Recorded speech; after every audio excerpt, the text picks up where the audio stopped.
Right, good morning. So I want to show you something that was given to me. I'm up north with my brother-in-law and sister-in-law on a canoe trip for a few days. And when we're up there, my brother-in-law Ken, he's always got one of these multi-tools on his belt. And I know for a fact he's always had a Leatherman. And same thing with me, I've always had a Leatherman wave. Well, I think it was about last year, I'm not really sure. But it disappeared one day. I think I went on a trip up north, and at the end of it was gone. And it was like one of those things where it's like, oh man, I have no idea where it went. Like no idea. Like it just disappeared.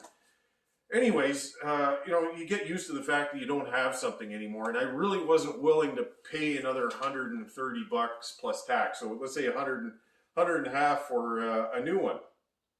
So talking to Ken, he goes, oh, he says, you got to get one of these things right here, right? And I'm going, oh, okay. Well, and it's, you look at it and you go, holy smokes, that's like a direct copy of a Leatherman. I don't know how they could actually make something like this and copy it so exactly to what it is without getting some kind of infringement on copyright or whatever it is.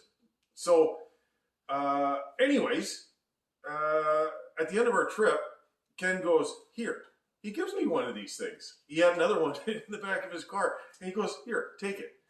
And I'm going, holy smokes, thanks, Ken. Much appreciated. So we're going to do an unboxing here. All right, so nothing in it. Anyways, clearly I saw my belt here, so let me just take this off. I'm going to show you what it is. My pants! No, I'm still okay. All right, so I've had this on my belt now for 3 weeks since that trip, and I'm going to show you what we got so far. Okay, so comes in a case like this. It's one of these nylon type of cases, and you flip it up. There's your multi-tool right there. Right here, you got extra screw bits, which I'm going to show you what they're for. So, first impression on this, this is starting to come apart here a little bit. So it's getting a bit frayed. So I'm afraid it's getting frayed. But, okay, so let's check something out. So that right there, we'll find out how good that is. So this, like a standard wave multi-tool, opens up like this. It's got the cutter. I've actually tried that for cutting cable and like 14-2 wire, and it was like, yeah, that actually worked really well. Where it meets up, the front here, perfect, absolutely perfect, and there's no slop in between that joint, like none. And my other Leatherman that I had, like over time, it did get that slop in it, but right from the get-go, it never closed tight against itself like that. So that is just like absolutely bang on. So that part, and it's got just as much movement as any of the other ones. You flip it open, one hand operation for any of the knives, and the other parts here just as miserable as the old Leatherman is. Like for somebody who's got no nails, you actually have to kind of lift this thing up. So that, to get the saw out, difficult. It was the same with the Leatherman Wave too. But this is the little saw, and it's fabulous. I was cutting little branches and stuff, and it works perfectly.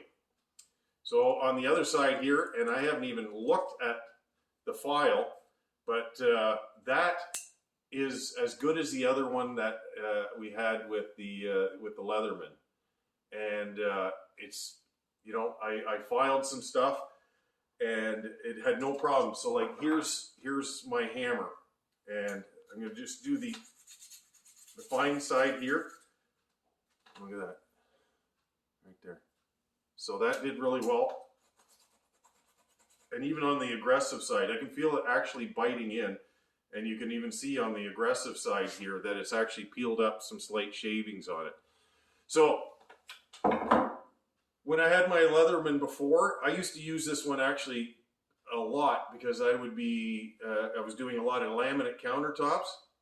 And sometimes this was great just to finish off a finished end, just because it was so nice and fine. It could just peel off just a little bit of the laminate. So I'll have to find out how good that actually is. But then same thing on the other side here, we got bits. So this is the place to put your screw bits. So it's got the, I think that's a number 2 Robertson there and a number 2 flat blade. And here's a number 1 flat blade that it's got. Let's see if I can push these out. Okay, so I think that's a 3 and a 1 on the flat blade. They got a Torx here, and it is, don't have my glasses, a 5.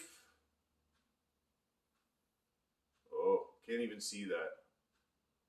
It says it, but I can't read it. Anyways, it might actually say it on the box here. Nope, doesn't say it on here, so I'll have to look at that later. It's a 10 and a 15. Sorry, I can see that in the light there. A 10 and a 15. And now we got a tiny, tiny, tiny, tiny little flat blade on there.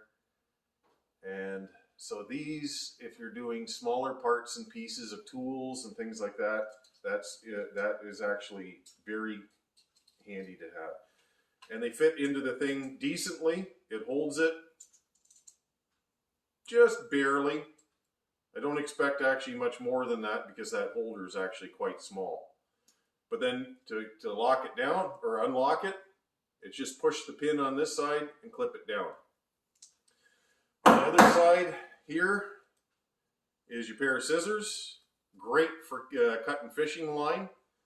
So I found that very handy to do.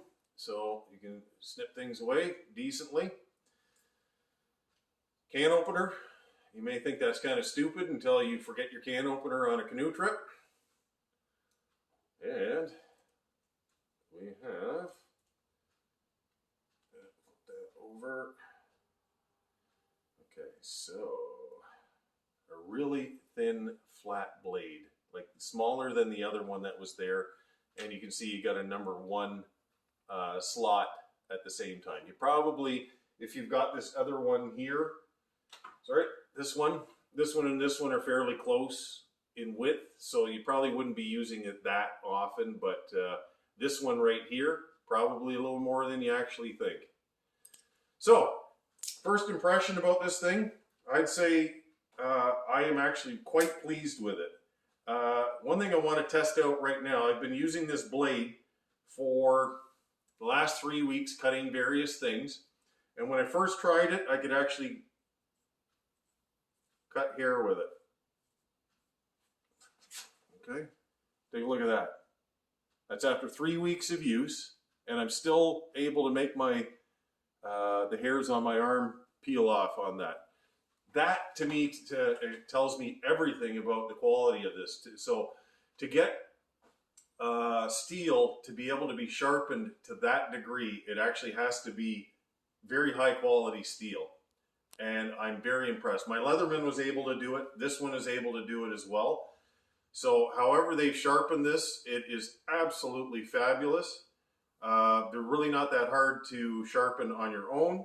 I'll show you how to do that maybe at one point, but that is fabulous. And the serrated blade here, like anything, those are difficult to sharpen because you can only sharpen really on one side, and you can hone on the other because it's actually ground on one side, same as the other one there. So I would say this thing is well worth the money because I checked it up online and they're about $60, so it's half the price of the Leatherman Wave. Yeah, maybe if you busted the blade, you're not going to get a replacement for it like you would with the Leatherman. But I've had 2 of these in my lifetime and I lost both of them. And I've never sent one back to the company. And so this tells me it's a me problem. So, oh, I have to tell you one thing that would drive me a little bit crazy, and Ken said the same thing, is this clip here, right there. Okay, so if you wanted to hook that onto your pants or whatever, I find when this thing goes in, if you try to put that into the case like that, the clip gets stuck on it, and it's quite miserable to get that loose. So you actually have to mentally flip it around and stuff it in sideways. So Ken took his apart and took that piece off right here. And I think I might actually do the same thing and just pull it off.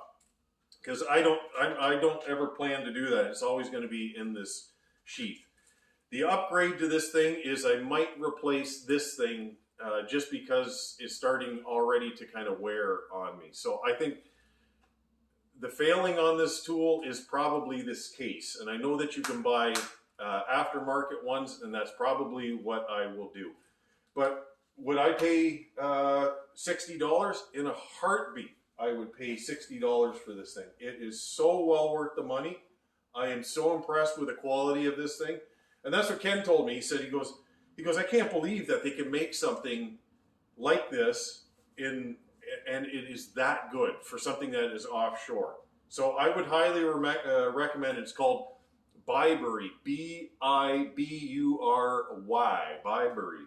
There's some other versions of it, but I think this one seems to got the most recommendations by people, and I would highly recommend that tool to anybody that is working in a shop or wants to go out into the bush. So, highly recommended tool.